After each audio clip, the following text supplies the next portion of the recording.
तहज्जुद की नमाज पढ़ने का प्रैक्टिकल तरीका सीख लें। जिनको आती भी है एक बार सुन लीजिएगा, कहीं ना कहीं हो सकता है कोई कंफ्यूजन हो और क्लियर हो जाए, और सवाब की नीयत से दूसरों के साथ शेयर भी कर दीजिएगा। सबसे पहले आपने नियत करनी है 2 रकत नफल तहज्जुद के, अल्लाह की रजा के लिए अल्लाहु अकबर कहकर। औरतों ने औरतों वाली जगह और मर्दों ने मर्दों वाली जगह हाथ बांध लेने। सबसे पहले पढ़नी है सुबहानक अल्लाह, उसके बाद आऊज़ु बिल्लाहि मिनश शैतानिर रजीम बिस्मिल्लाहिर रहमानिर रहीम पढ़ के अल्हम्दुलिल्लाह। उसके बाद फिर बिस्मिल्लाह पढ़ के आपने कुल हुवल्लाह पढ़नी है। उसके बाद फिर आपने रुकू करना है, अल्लाहु अकबर कह के रुकू की 3 बार तस्बीह पढ़नी है। समी अल्लाहु लिमन हमिदा कहते हुए खड़े होना है, खड़े होकर रब्बना लकल हम्द या अल्लाहुम्मा रब्बना व लकल हम्द पढ़ना है। उसके बाद फिर आपने अल्लाहु अकबर कहते हुए पहला सजदा करना है, और सजदे की 3 बार आपने तस्बीह पढ़नी है, सुबहान रब्बियल आला, और अल्लाहु अकबर कहते हुए बैठ जाना है।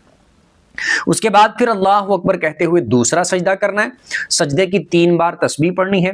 उसके बाद फिर आपने अल्लाहु अकबर कहते हुए सीधा खड़े हो जाना है, और खड़े होकर आपने दूसरी रकत को स्टार्ट करना है बिस्मिल्लाह से। फिर आपने पढ़नी है अल्हम्दुलिल्लाह, फिर उसके बाद बिस्मिल्लाह पढ़ के आपने कुल हुवल्लाह पढ़नी है।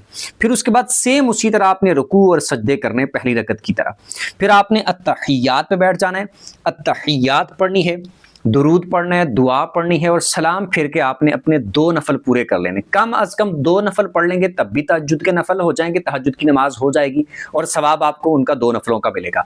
अगर आप ज्यादा पढ़ना चाहें तो ज्यादा सवाब मिलेगा, 4 पढ़ सकते हैं, 6 पढ़ सकते हैं, 8 पढ़ सकते हैं, जितनी आपकी मर्जी है। आप ज्यादा पढ़ना चाहें ज्यादा पढ़ सकते हैं, और उतना सवाब आपको ज्यादा मिलेगा। और तहज्जुद की नमाज इशा की नमाज पढ़ने के बाद जब मर्जी आप चाहे कुछ देर के लिए सो जाएं, उसके बाद फिर आप फजर की नमाज का टाइम शुरू होने से पहले पहले उठ के जब मर्जी अदा कर सकते हैं। और मर्द के लिए भी यही तरीका है, औरत के लिए भी सेम यही तरीका है। अल्लाह आपको सलामत रखे, खुश रहें, आबाद रहें जी।